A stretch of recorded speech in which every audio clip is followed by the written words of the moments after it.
Stand by.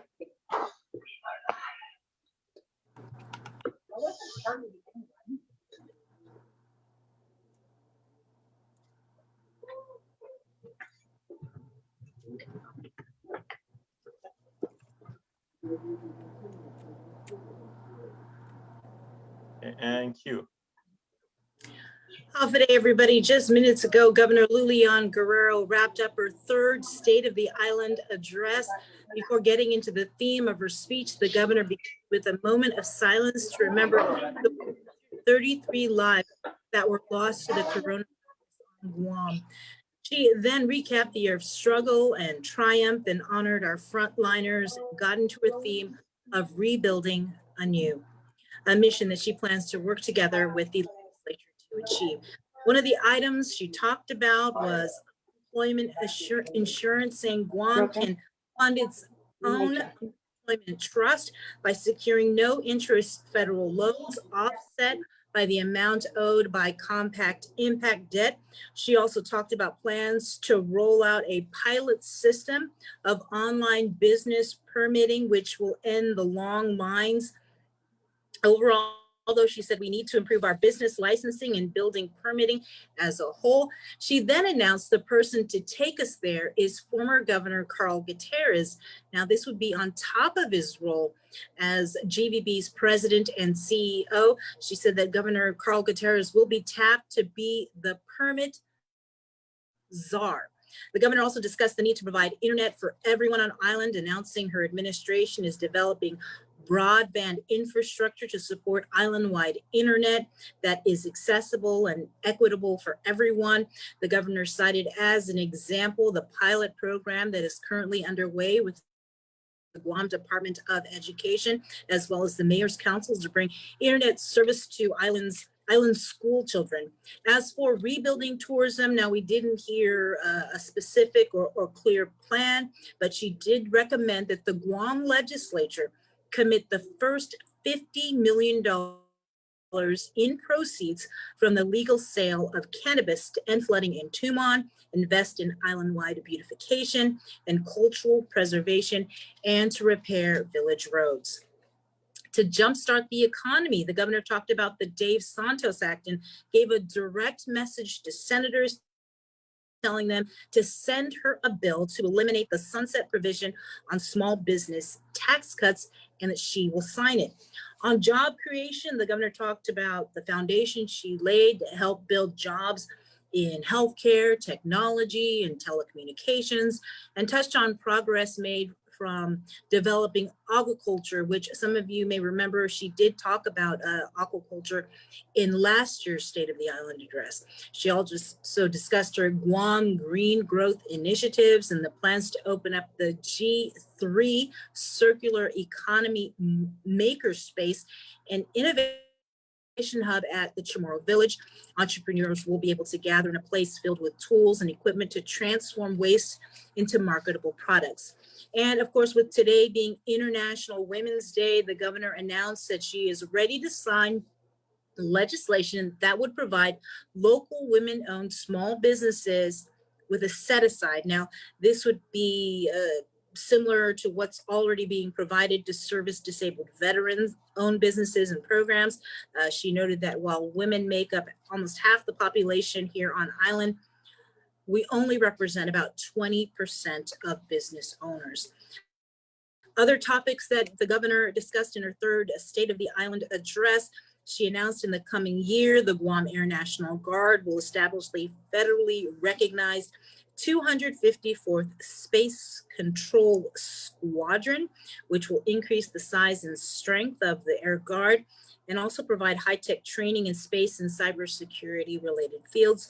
She also announced the Guam Air National Guard will establish what's called Starbase Guam, which is a federally funded civil military program that educates students in STEM, that being science, technology, engineering, and mathematics. The governor also briefly mentioned that her team will be working on getting the hospital reaccredited. She did give a brief update on plans for a new hospital, and this is something that we've reported on the news. We've also discussed this on the link that she's working with the Department of Defense to access federal land. at Eagles Field in Manilao. And that's not only to build a new Guam Memorial Hospital, but also to construct a central public health facility. Universal health care, also something that the governor kind of talked about. She noted that there is current law which requires the establishment of a pilot program premised on Medicaid for all. She said, while this hinges on an experimental waiver granted by the Secretary of Health and Human Services and may require a new funding source, it is the law of the land. The governor dedicated about 6 sentences to public safety, aside from recapping how many safety personnel had been added on during her administration. I believe she said about 200. She reported that GPD is seeing a 15% decrease in overall reported crimes compared to 2019, or reported crimes, which again, 15% decrease. She urged senators to pass her Safer Guam initiatives that she proposed last year to help reduce the crime rate even further. She also talked about suicide prevention and drug addiction, announcing plans to break ground later this year on a new Guam Behavioral Health and Wellness Center drug and alcohol building.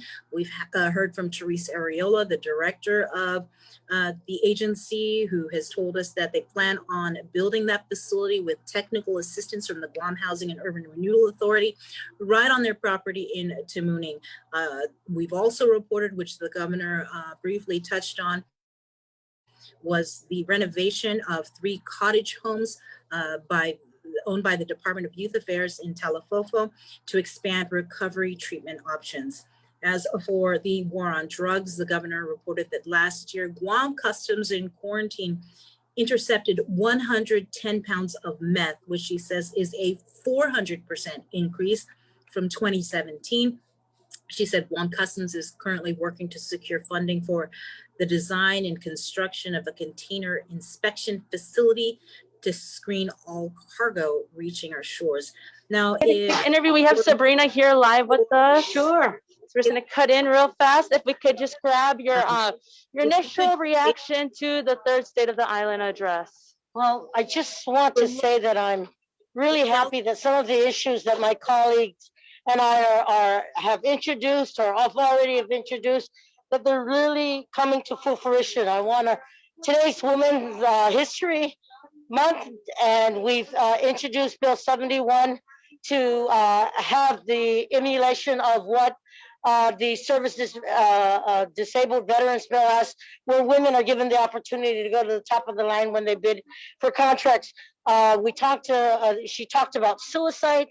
When the Public Policy Institute that became statute last term was working on that. I'm glad we got to bridge the opportunity to realize that none of the calls for help as it relates to mental and emotional issues were being addressed, and her stepping up to the plate and knowing that bridging the opportunity for us to get programs included for those who are suffering, permitting, automation, putting the former governor to task as it relates to permitting.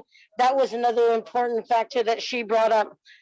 Cannabis, realizing that cannabis can truly make money here, but more importantly, to put it where our #1 economic driver is, to fix the issues and concerns as it relates to Tumon, and knowing that tourism is our #1 market.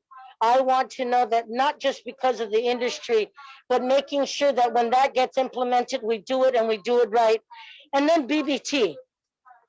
In the 35th Guam legislature, we introduced some provisions that will help our businesses either reduce the BBTs for those, but I'm glad that she's looking at even lifting up the sunset provision and making sure that we look at some of those factors as it relates to our economy, our businesses here on Guam. I introduced Bill 1-36. She signed it into law just over the weekend, giving businesses the opportunity to renew their license at no cost for at least the next couple of years. So I'm just really happy that the governor has stepped up to the plate, even with everything that's happening here with our pandemic and the pandemic worldwide. we continue to move forward, and we must continue to do it together. We may not always agree, and we can agree to disagree, but the important thing is getting our island back to where it was before the pandemic happened. And these are real good issues. There's so much more that she talked about. She talked about homelessness. She talked about universal health care. She talked about taking care of our people. And I think, I mean, the litany, there's a plethora of other stuff that she talked about. And I just want you to know that this is a governor who hasn't stopped working. Even Right, with the BPT, she actually made a direct call to the senator saying draft legislation and move on this. Another thing I thought that was we will introduce that first thing in the morning. As a matter of fact, I just got a note that our policy team has written some provisions based on that, and that would be introduced in the morning. So we're ready to work on this immediately. something to look forward to then. Something notable the governor also said is that she believes Guam can fund its own unemployment trust. This by securing no interest federal loans that can be offset entirely by the amount owed to us in compact impact debt. Do you think this too is possible? Definitely possible. Having her work closely with the federal government, more importantly, the collaboration she has with us, literally working with the U.S. Department of Labor and realizing that these are possibilities, and we just need to continue to work on it as we work with the federal government on those issues. Those can come to full fruition, and I truly believe that can happen. Okay, I appreciate your time. Thank you so much. Oh, thank you very much for having me.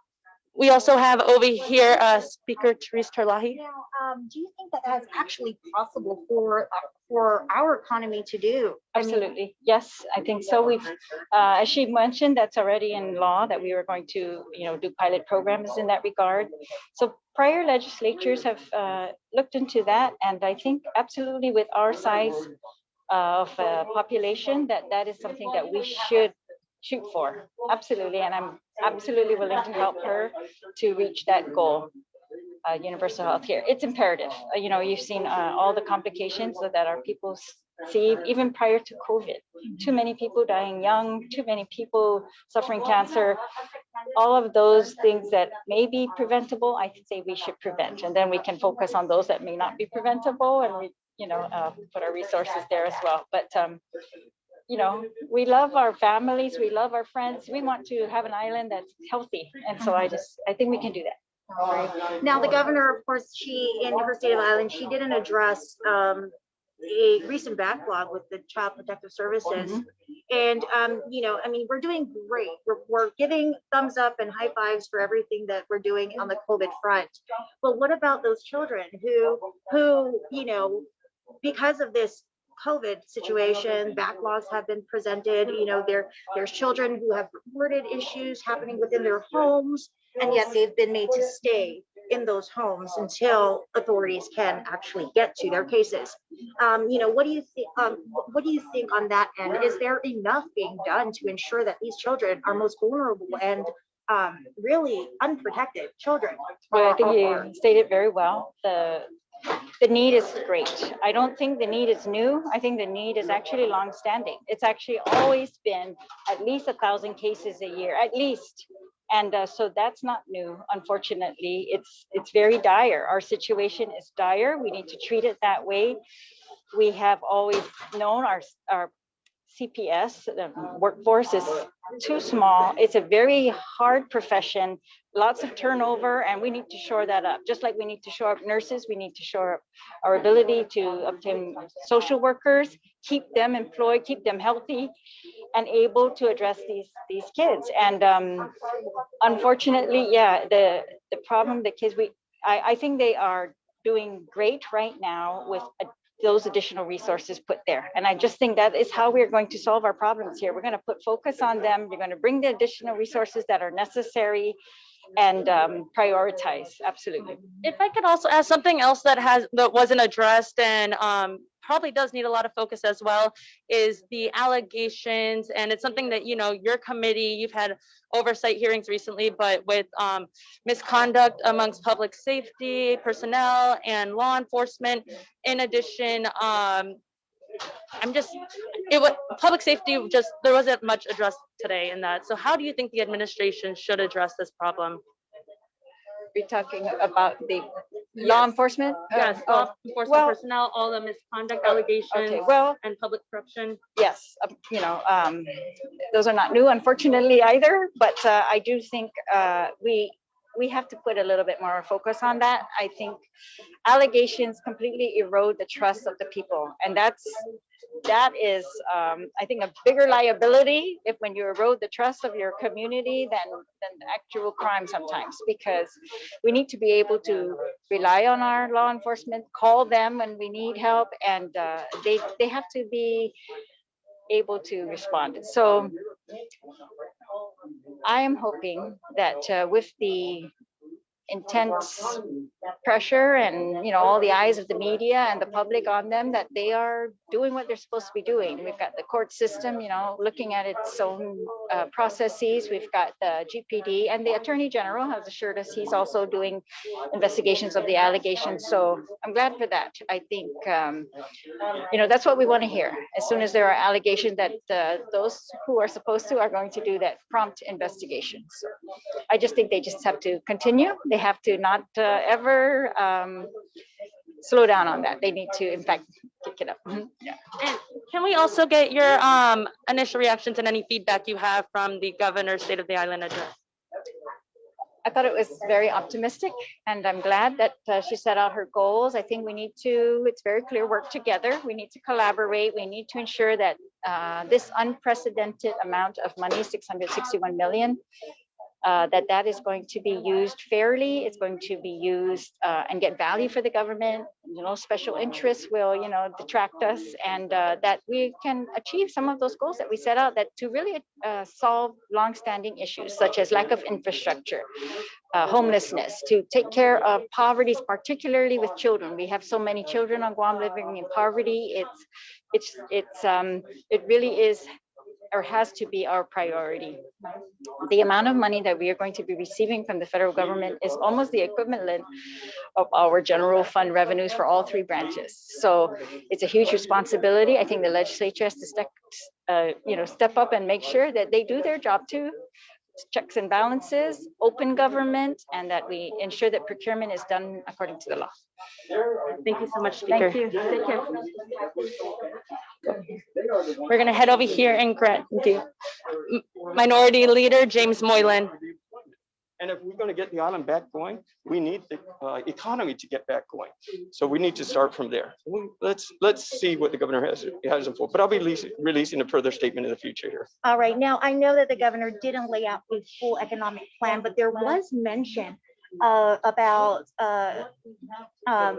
money from marijuana sales, right?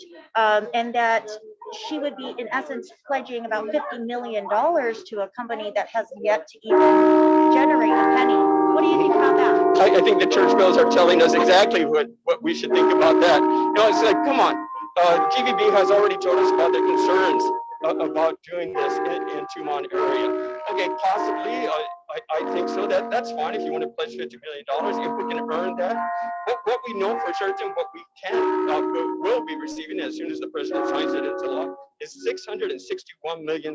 That's the money we should be dedicating to help our economy, to help our small businesses. The federal plan has some things in place, but we can do much more. And I was expecting to hear that from the governor tonight. Again, I applaud her for a few things. That's fine. But if we're going to just go through what we already been hearing, no, I think people of Guam want, and the small businesses of Guam want, and the economy wants. How are we really going to rebuild? I didn't hear that at all. And I'll be doing a press release here by tomorrow for you folks as too. Okay. We look forward to that. All right. Thank you very much. All right, thank you, Sabrina. Back to you. We are wrapping up here at the Guam Congress building, where the governor just gave her third State of the Island address. All right, thanks a lot, Adriana Cotera. You just heard some of the reaction from some of the lawmakers. You heard Vice Speaker Tina Munoz Barnes, also Speaker Therese Terlahi, as well as Minority Leader Senator James Moylan. He will be issuing a press release, as you heard, about his full reaction to the address.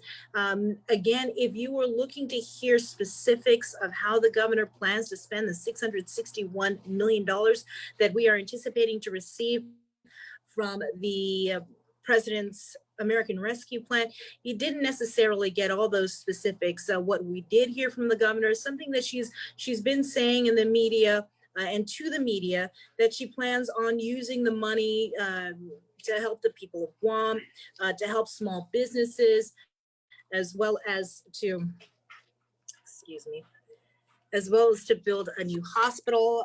Bottom line, she plans to use the $661 million.